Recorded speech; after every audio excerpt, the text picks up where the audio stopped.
November 906 Tango, maintain 2000 on final approach now. Do not acknowledge further transmissions. If no transmission received for a 5-second period, abandon the radar approach. Proceed direct to the outer compass locator. Execute an ILS approach. Contact Los Angeles Tower 118.9er. 906 Tango, turn right, heading 235. 235, new heading, maintain 2000. 6.5 miles from touchdown, turn right, heading 245. 245, new heading. November 906 Tango, cleared to land runway 25 left, wind 250 degrees at 7 knots. 5 3/4 miles from touchdown, 245 the heading. Glide path interception in 1/2 mile. 245 the heading. 5 1/2 miles from touchdown, now on glide path, begin normal rate of descent. 245 the heading, passing the Los Angeles ILS outer compass locator, on glide path. 245 the heading, on course. 4 3/4 on glide path, on course, 245 the heading. Turn left, heading 243, 243 new heading, 4 1/2 miles from touchdown, on glide path. 3 1/2 miles from touchdown, 15 feet above glide path, adjust descent. Turn right, heading 249er, 249er new heading, on glide path. Turn left, heading 247. On glide path, 247 the heading. Lined up with the left edge of the runway, passing the middle marker, take over, complete your landing, contact Los Angeles Tower 118.9er.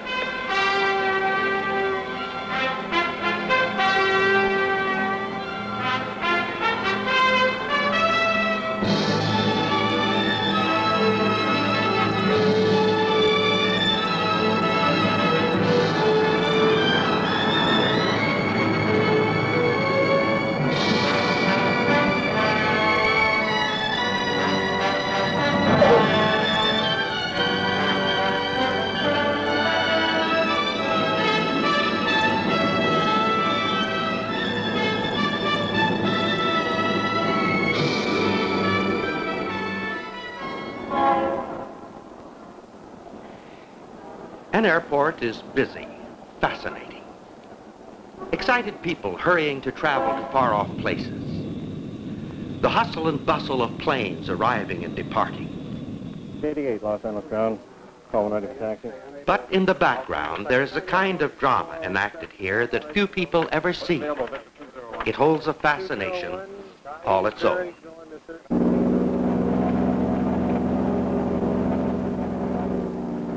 Clearance delivery, 906 Tango. ATC clears, Twin Bonanza, 6906 Tango. To the Denver Airport via Victor 208, Victor 8. Cross Wilmington intersection at or above 6,000. Maintain 8,000. Propellers, Set for takeoff. magnetos, Check. freedom and travel of flight controls, Check. altimeter clock and gyro. Check. Doors and windows closed, locked. Check. Landing gear circuit breakers.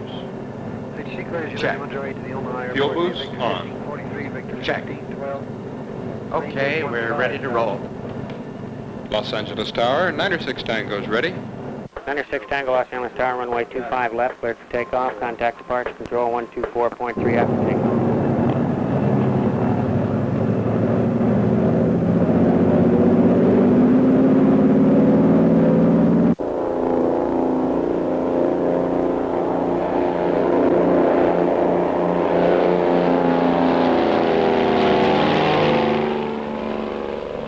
Up gear.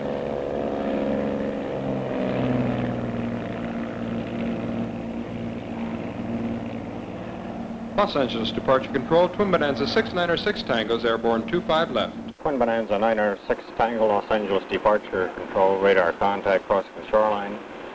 Maintain heading 250 for radar vector to Victor 208. Report leaving 7,000. Hello there. Welcome aboard 696 Tango.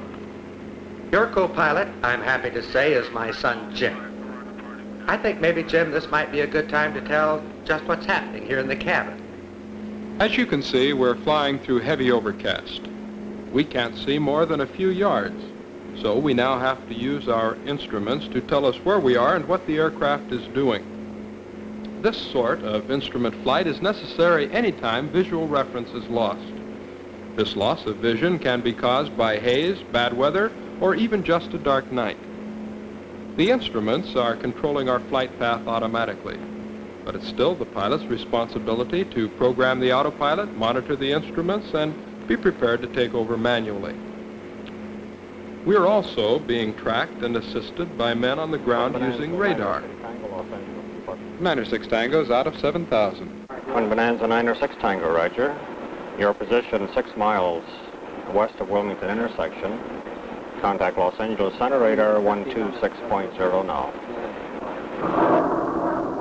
This kind of flying is a far cry from the old days, believe me. In the early days, the airplane was more a toy than a tool. Barnstorming pilots risked their lives and thrilled all of us with the air circus.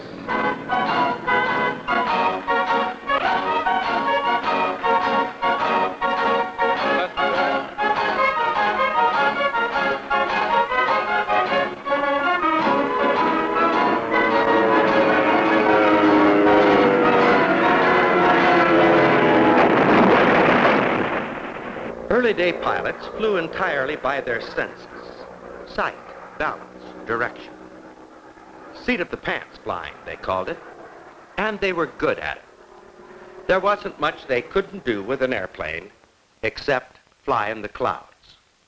Whenever they tried, something went wrong. And usually, someone was killed. Of course, those early planes didn't have the instruments we now know the pilots needed. Today, the law demands that every plane be instrument equipped. But some so-called weather accidents still happen. Why? Well, let's investigate one of these accidents. A private pilot and 3 friends were returning home at dusk. As darkness began to fall, it became more difficult to see clouds, and suddenly they were actually in the clouds. The plane was reported missing, and a search was started. I see. Colonel Richards, I wonder if I might ask you a few questions just here for a moment. How long has the search and rescue mission been operating? About 72 hours now. It started last Monday morning. How many planes have been involved in the search? Well, 35 planes. Planes from the Air Force, Civil Air Patrol, the United States Navy, and the Los Angeles County Sheriff's Aerial Squadron. This is a difficult thing, I know, for you to answer, Colonel, but what do you think the chances are of survival for these fellows? Well, of course, we don't like to take any negative attitude on a thing like this, but from past experience and searches in this type of weather, this type of terrain, this period of the year, a white plane on a white background of snow, it's very difficult. We participated in the search and shared some of the frustrations of the colonel and his men. Unfortunately, the plane was hidden beneath a blanket of snow, and the search finally had to be called off. Later, the snow melted, and the wreckage was discovered. Yes, 4 men died here. Needlessly so. We call this a typical weather accident. A pilot, a good one, but not qualified, not equipped for the kind of weather he found himself in. This plane was actually torn apart in the air by the violent maneuvers of a totally disoriented pilot. Now, keeping in mind what you have just seen, I want you to listen to a tape recording of another pilot who was not prepared for what he encountered. This one is flying a well-equipped twin-engined airplane, but he too is not an instrument pilot. He will lose control of the aircraft within 30 seconds after he enters the clouds. Here 64 Alpha, are you equipped and qualified to fly instruments? I have enough instruments to move. I had maybe 18 hours, but I have not got a rating on IFR as of yet. That's 64 Alpha, and what are your intentions? I would like to come on in. Roger, 64 Alpha, are you requesting emergency authority to descend through the IFR conditions to land? If all possible, I am requesting emergency to land if I could get down. The 64 Alpha, descend and maintain 4,000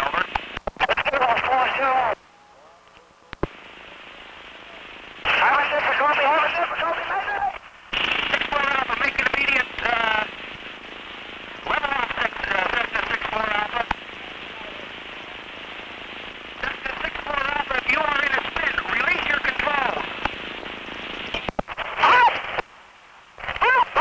6-4 Alpha, are you in a spin, over? Yes. Roger, 6-4 Alpha, release your controls, over. Controls released, over. Roger, straighten your rudder, please. Cessna 6-4 Alpha, lost radar contact. Lost radar contact. At that moment, the plane crashed and the pilot and his 2 passengers were killed. We at Moody Institute of Science are deeply concerned about these crashes because we're convinced that most of them are completely unnecessary. Why then did they happen? We've studied the problem from many angles.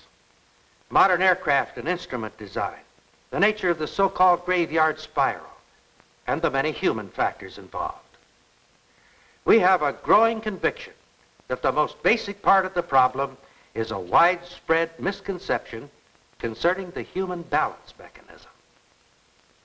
Now, if you're a pilot, what you will see and hear in the next few minutes could well be the best life insurance you could have. Jim? Now, we all know that we can walk about with our eyes shut and maintain our balance.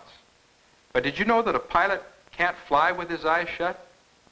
With his eyes shut, he can't tell whether he's flying straight, turning, climbing, or diving.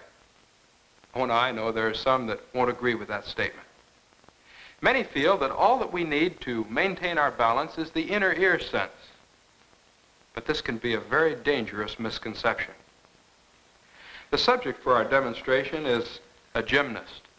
He has a highly developed sense of balance and sense of direction.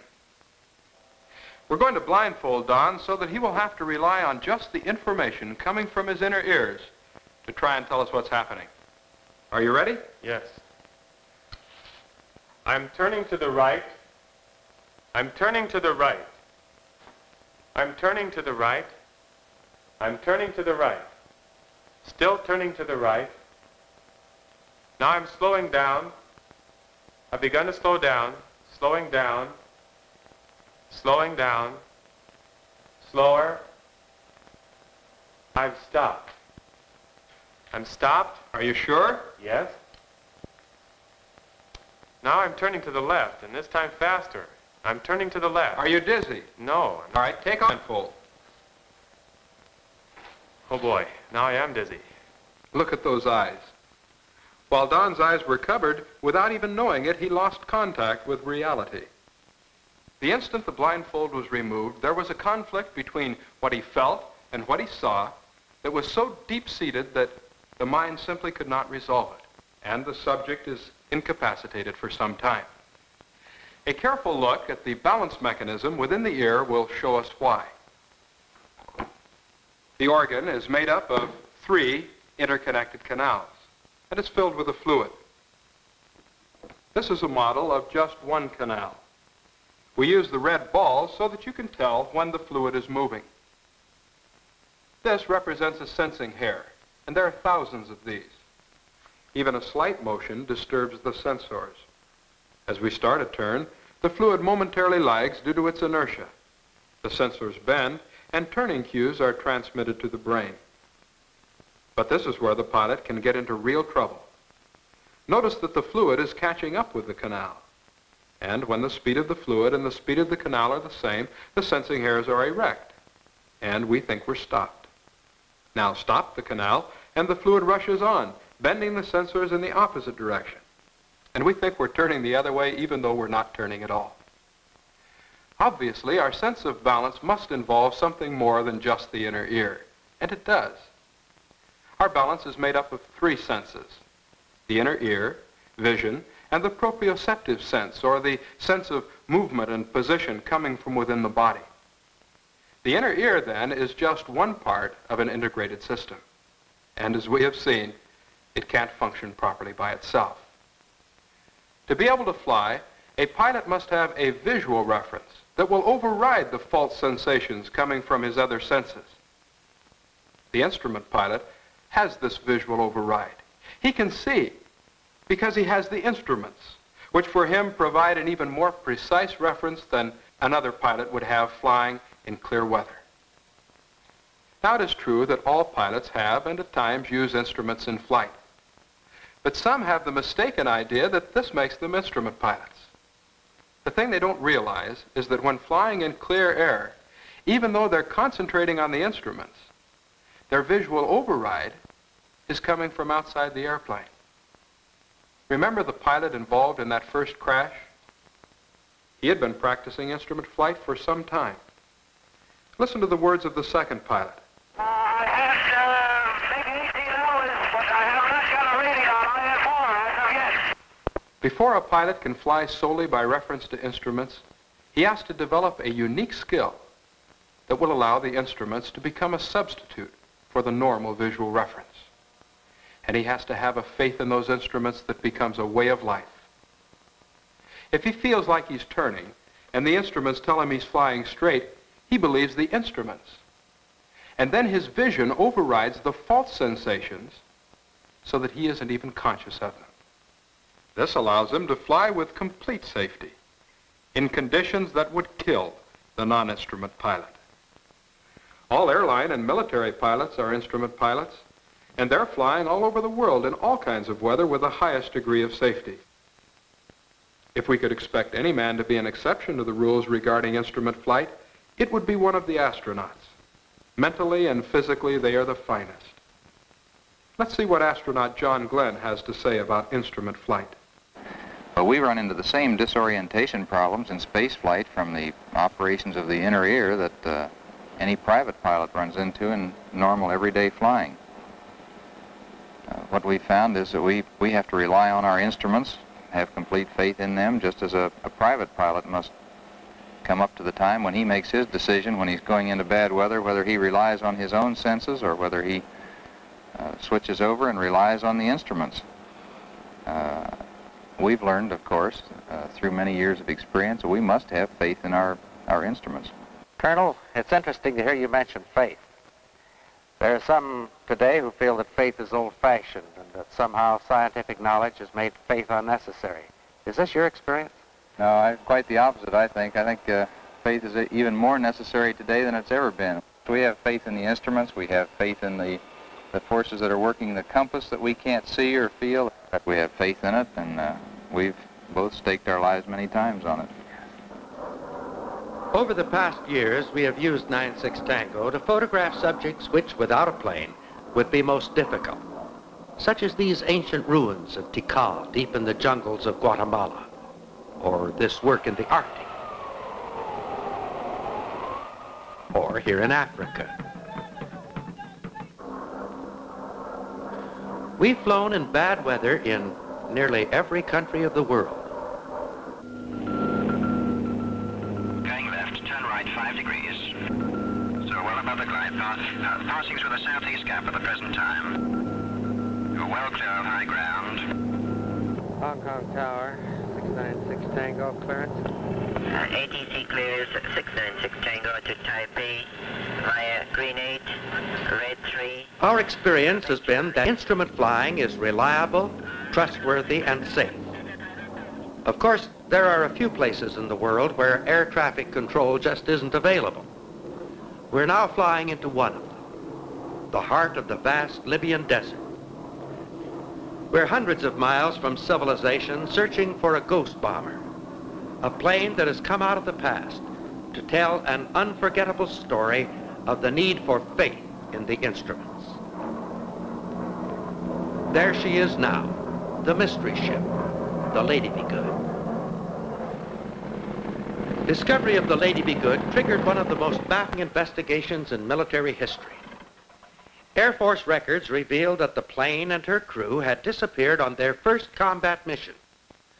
Finding her here, more than 1,000 miles from her target, and exactly the opposite direction from her base seemed impossible. Yet there could be no question. This was the Lady Be Good. Major Robertus, the story of the Lady Be Good certainly is one of the real sagas of World War II. I understand that you made the first flight out here. That's right, I did, Doctor. And What did you find at that time? What was the condition of the plane? Well, I would say that the condition of the Lady Be Good at that time was considerably different than you see it today. All the glass was in place, the gun all in place and fully loaded, and of course all the propellers were on.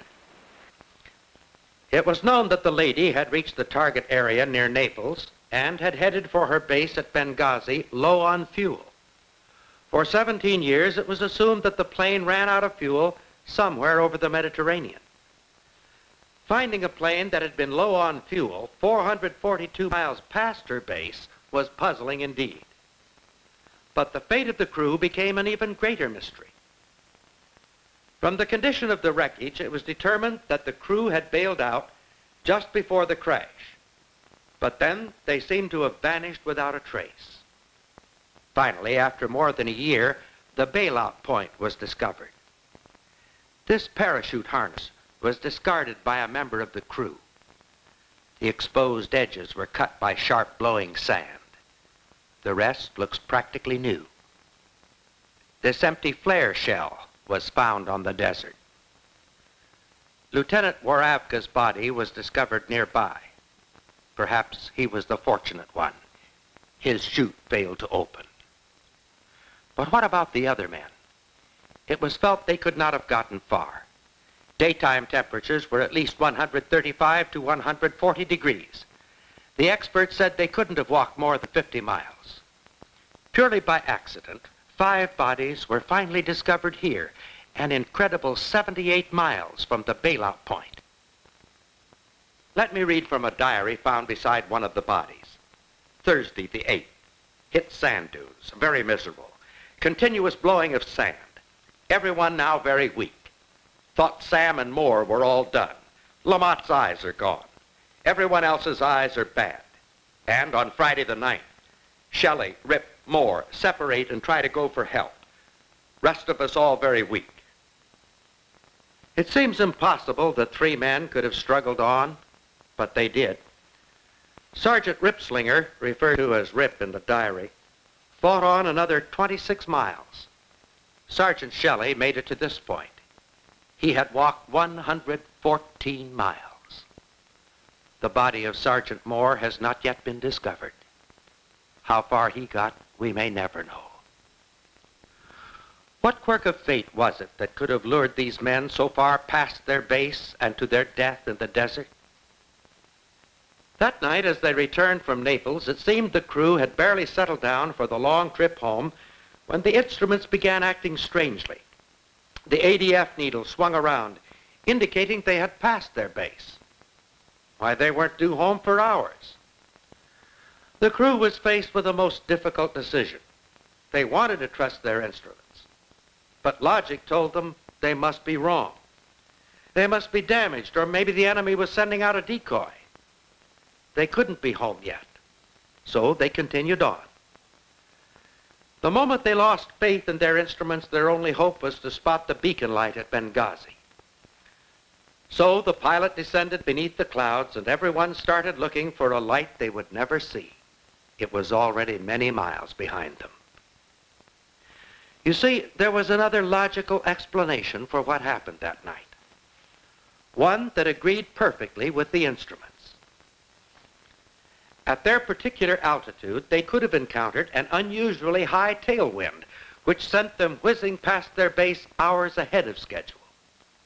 We now know this is what happened. The instruments were right. They were carefully tested after the plane was discovered in the desert. They were in perfect working order. On the instrument panel of every plane, and within every human heart and mind, these words should be deeply etched. There is a way that seemeth right unto a man, but the end thereof are the ways of death. Remember those signals from the inner ear? Some of them are right, some are wrong. Going down. But without an accurate external standard of reference, we can be completely wrong and not even know it. The same thing can apply to reason and logic. When faced with several equally logical alternatives, we can't just trust the way we feel. At such times, man must have an accurate standard of reference to guide him. Instrument flying is based solidly on the principle that the pilot must have an accurate standard of reference outside himself, and he must have unwavering faith in that standard. An astronaut taking off on a space trip depends upon the laws used to compute his trajectory. He knows that they're not going to change before he can get back to Earth. This unshakable faith that the universe is governed by unchanging laws is the cornerstone of modern science. Now, there's just one area where man still clings to the outmoded idea that there are no absolute laws to guide him. This is the moral and spiritual. An area where man is making little, if any, progress. The one area where he refuses to accept a standard of reference outside himself. Now, the cornerstone for the vast global network of air traffic control is the faith of the pilot. Without this, everything becomes useless, and the pilot is doomed. Remember that cry for help? At that moment, the plane was being tracked on radar. All the instruments and electronic systems were working. The men on the ground were doing everything they could to help. But there was one all-important thing they could not do for the pilot. They couldn't believe for him. God has provided a complete system. He has given us a handbook which describes its unchanging standards. And here, too, faith is the cornerstone of the system. Without it, everything becomes useless. Now, faith is something you as an individual must supply. Oh, it may be encouraged by others, but in the last analysis, it's your personal responsibility. And once again, faith is the difference between life and death. For there is a way that seemeth right unto a man, but the end thereof are the ways of death. And yet there's a wonderful alternative. It stems from the love of God for man. For God so loved the world that he gave his only begotten Son, that whosoever believeth in him should not perish, but have everlasting life. Turn left heading 243, 243, new heading. The instrument pilot, recognizing his physical limitations, accepts by faith the guidance that is provided for him. In view of man's spiritual needs and limitations, is it not even more necessary for us to accept God's guidance? Commit thy way unto the Lord. Trust also in him, and he shall bring it to pass.